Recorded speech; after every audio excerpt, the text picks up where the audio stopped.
নওশাদ সিদ্দিকী তো আগে বিজেপির কাছ থেকে টাকা নিত, এখন নওশাদ সিদ্দিকী ডাইরেক্টলি স্টেজে দাঁড়িয়ে ঘোষণা করছে যে এবার থেকে ডাইরেক্ট প্রকাশ্যে টাকা নেব, 90% যা যে জোগাড় করে দেবে বা কালেকশন করে দেবে বিজেপির কাছ থেকে 90% তাকে দেব, 10% দল চালানোর জন্য, আইএসএফ দল চালানোর জন্য নেব।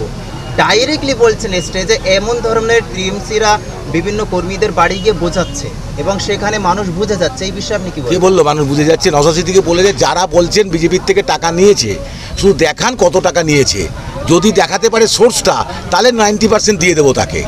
তো দেখা আগে তৃণমূল কোথা থেকে নিয়েছে, কবে, কোন দিন, কোন ব্যাঙ্ক অ্যাকাউন্টে, না ক্যাশ, কে দিয়ে আসতে গেছে, এইগুলো তো দেখিয়ে দিলে আমরা 90% তাকে দিয়ে দেবো। সাধারণ মানুষকে বোঝানো হচ্ছে যে ডাইরেক্টলি বলছে। ওরা সাধারণ মানুষের কাছে যায় নাকি?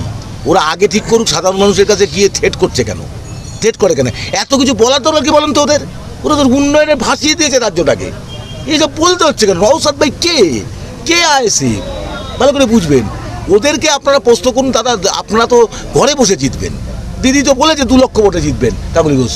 তাহলে আবার এইসব বলার কি দরকার হচ্ছে? মানুষকে যখন প্রোগ্রাম করছে বিজেপির বিরুদ্ধে কোনো কথা নেই, কিন্তু আইএসএফ এর বিরুদ্ধে সর্বসময় আক্রমণ করে যাচ্ছে। আপনাকে তো বলেই দিলাম এতক্ষণ বক্তৃতা, টিএমসি আর বিজেপি কি আলাদা? বিজেপি আর তৃণমূল তো এক। এটা তো আমার সায়নও বলে গেছে, আমাদের অবজারভার রাজ্য সদস্য, আমিও বলেছি। আপনারা তো সারাক্ষণ বোঝালাম যে বিজেপি আর তৃণমূলের মধ্যে কোনো তফাৎ নেই রাজনীতিগতভাবে। সেই জন্য আইএসএফ একমাত্র প্রকৃত শক্তি যারা বিজেপির বিরুদ্ধে লড়াই করতে পারে। এবং এই তৃণমূল নামক চোর ছ্যাচোর যারা আছে, তৃণমূলের মধ্যে অনেক ভালো মানুষও কিন্তু আছে, এখনো ভালো কর্মী, আমরা তাদের চাই। সিপিএম বলছে যে আমরা ছিলাম বলেই তো আইএসএফ তার দাঁড়িয়ে গেল, আমরা নেই আবার আইএসএফ মুছে যাবে। আমি এই নিয়ে কোনো মন্তব্য করবো না। এখানে সিপিএম কোনো ক্যান্ডিডেট দেয়নি। সিপিএমের মানুষ যারা সিপিএমকে ভোট দেয় তারা আমাদের ভোট দেবে। আমাদের দৃঢ় বিশ্বাস আছে। বলছে আইএসএফ ভোটে প্রার্থী মানে দিতে পারবে। যারা বলছে তাদের কথা বলে আমরা জানি সিপিএম আমাদের বন্ধু, সিপিএম এর কর্মীরা আমাদের বন্ধু, তারা আমাদেরই ভোট দেবে। আপনার কি মনে হয় আপনি লোকসভায় প্রত্যেকটা বুথে দিতে পারবেন? মানে মোস্ট অফ দেম দিতে পারবো, মানে প্রায় 80% দিতে পারবো। এবং কোনো দলই 100% বুথ দিতে পারে না, কোনো দলই পারে না, এটা জেনে রাখুন আপনারা, একমাত্র শাসক দল ছাড়া। শেষ প্রশ্ন, বিরোধী দলরা সব জায়গায় পারে না দিতে, কেউই পারবে না, আমরাও পারবো না, বিজেপিও পারবে না। কেন্দ্রের দল বারাসাত লোকসভা কেন্দ্রের মানুষের জন্য আপনি কি বার্তা দেবেন? এটা এতক্ষণ বললাম তো, বারাসাতের মানুষের জন্য একটাই বার্তা, বারাসাতবাসীর যে উন্নয়ন এতদিন ব্যাঘাত ঘটেছে। পঞ্চায়েতে যে প্রোগ্রামটা করলেন আজকে, এটা দেগঙ্গায় প্রথম প্রোগ্রাম, কি বলবেন এই বিষয়ে? না, দেগঙ্গা বিধানসভায় যদি বলেন তাহলে এটা দ্বিতীয় প্রোগ্রাম। কারণ দেগঙ্গায় যদি বিধানসভা ওয়াইজ বলেন তাহলে এটা দ্বিতীয় প্রোগ্রাম। একটা জনসভা আমাদের নওশাদ সিদ্দিকী চেয়ারম্যান করেছে, আপনারা দেখেছেন, যেটা মিনি ব্রিগেড ঘটেছিল কদম্বগাছিতে। এটা দ্বিতীয় প্রোগ্রাম, পথসভা। এবার আপনারাই বলবেন কি হয়েছে। এটা আমাদের তো সব পথসভায় জনসভায় রূপ দিচ্ছে, কী করবো বলুন?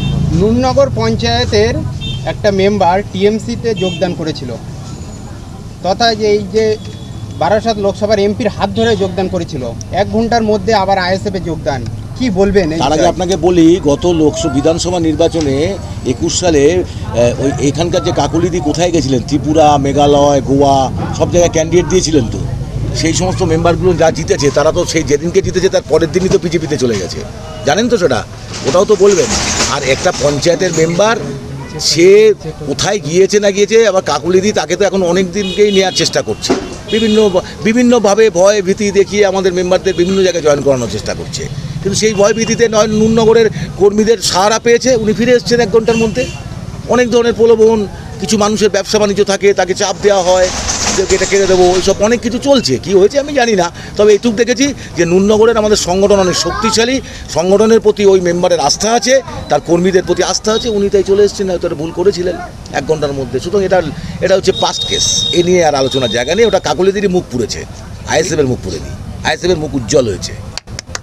বিভিন্ন রাজনৈতিক দলগুলো মানুষের কাছে যাচ্ছেন বিভিন্ন প্রকল্পের বার্তা নিয়ে, সেক্ষেত্রে আপনারা একেবারে সম্পূর্ণ নতুন দল, আপনারা মানুষের কাছে কি বার্তা নিয়ে যাবেন? আমরা বার্তা নিয়ে যাচ্ছি যে প্রকল্পগুলো কি প্রকল্প, সব দান খয়রাতি প্রকল্প।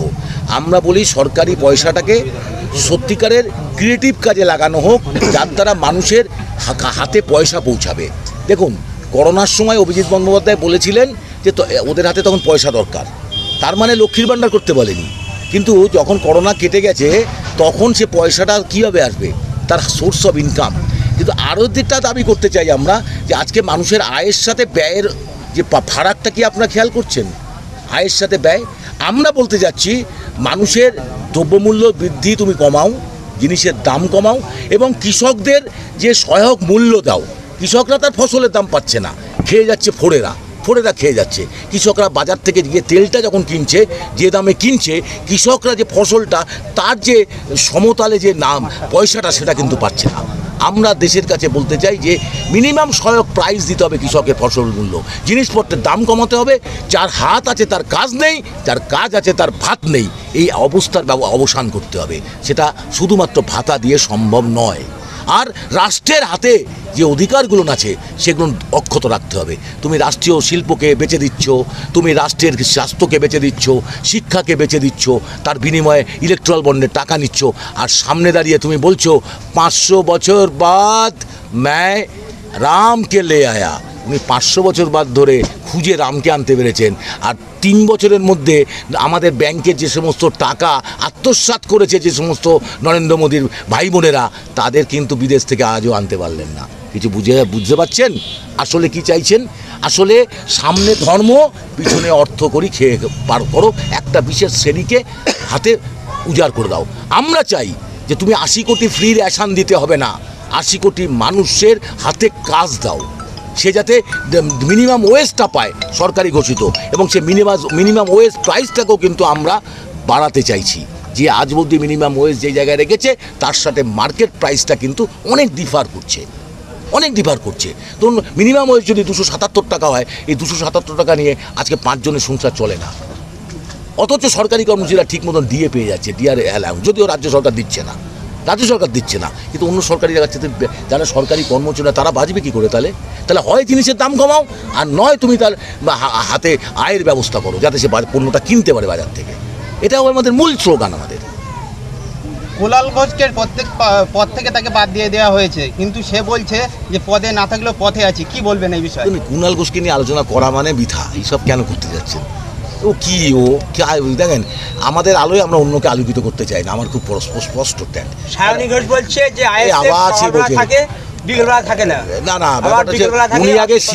উনি আগে শিবকে পুজো করেন না কি করেন? উনি শিবের কি একটা করে এসেছিলেন, সেইটা কি এখনো করছেন? আগে ওনাকে জিজ্ঞাসা করেন। এইসব আমরা রাজনীতির লোকের কথা বলুন, রাজনীতির লোক করেন। আমার দেবতা শিবের জন্য উনি কি করেছিলেন, শিবকে কি করে এসেছিলেন, তা ওনার মুখে একটু প্রশ্ন করুন সায়নী ঘোষকে দিয়ে। আর দ্বিতীয় কথা হচ্ছে, আপনারা যাদের নাম বলছেন তারা কোনোদিন মাটিতে বসে রাজনীতি করেনি। আমি রাজনীতির লোক, আমি রাজনৈতিক কথার উত্তর দেবো। এইসব ব্যক্তির নাম উচ্চারণ করতে আমরা চাই না, আনতেও চাই না। দেগঙ্গা মানুষের কাছ থেকে কতটা সাড়া পাচ্ছে? দেগঙ্গার মানুষ তো ঠিক হয়ে বসেই আছে আইএসএফকে ভোট দেবে। আপনি যান না গ্রাম বাংলায়, একদম ডিসিশন হয়ে গেছে, তারা বুক চিতিয়ে ভোট দেবে। শুধু ভোট দেওয়ার ব্যবস্থাটা করতে হবে। তার জন্য আমি ক্যান্ডিডেট অবশ্যই আমার পার্টি সেটা দেখবে। বারাসাত লোকসভার ভিতরে কতটা ভোটে জেতার আশাবাদী? না, এই গণক ঠাকুর আমরা নই, হাত আমি দেখাই না। আমি হাত দেখা বিশ্বের দিদি দেখান, দিদিকে বলে দিতে হয় কখন উনি চেয়ারে বসবেন। গণকরা বলে দেয় যে আপনি কিন্তু চেয়ারে বসে ভোট করবেন, আপনি মাথায় ফেটটি বেঁধে ভোট করবেন, আপনি কপালে ফেট, এটা কিন্তু গণকরা বলে, সেই মতন উনি করেন। পায়ে ইয়ে নিয়ে বসবেন, গণকরা বলে।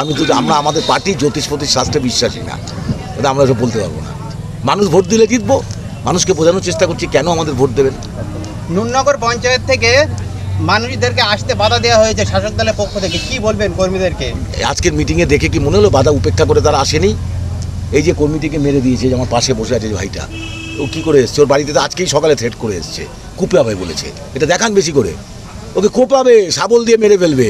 আমি আপনাদের মিডিয়ার মাধ্যমে প্রশাসনকে বলছি ব্যবস্থা নিন, না হলে এই জিনিস করবেন না। অ্যারেস্ট করেনি এখনো একটা আসামি অ্যারেস্ট হয়নি। আমি আজকে যে যখন এটা শুনেছি, আমি কালকেই নির্বাচন কমিশন এসপির সাথে দেখা করব এবং এসপিকে বলবো এই ঘটনাটা কেন ঘটেছে। আমি কাগজপত্র আমার কাছে হোয়াটসঅ্যাপে পাঠিয়েছি আমাদের নেত্রী জুবিশা, আমি কালকেই কথা বলবো এসপির সাথে। তাহলে কি পুলিশের ওপর থেকে আস্থা হারাচ্ছেন? লোকাল পুলিশ তো মানে এক শ্রেণীর পুলিশ তো ওদের দালালি করছে, সবাই না, এক শ্রেণীর পুলিশ দালালি করছে। এবং করছে কেন জানেন? তারাও টাকার লোভে, আর কিচ্ছু না। এই ভেরি মেরি এসব আছে, ওখান থেকে কিছু হিস্সা ওরা পায়, ওই নেতার মাধ্যমে খায়, সেই জন্য দালালি করে। আর পুলিশ ছাড়া তৃণমূলে কিচ্ছু নাই। ওরা যে জায়গায় চলে গেছে না, মানুষ ওদের ছিঁড়ে খাবে একটা সময়। মানুষ আমাদেরকে বলতে হবে না, আমরা ঠেকাতে যাবো তাও ঠেকাতে পারবো না যা করেছে তৃণমূল। তাহলে কি আইএসএফের লড়াই জারি থাকবে? আইএসএফ তো লড়াইতেই আছে, তার সাথে ভোটের কি সম্পর্ক?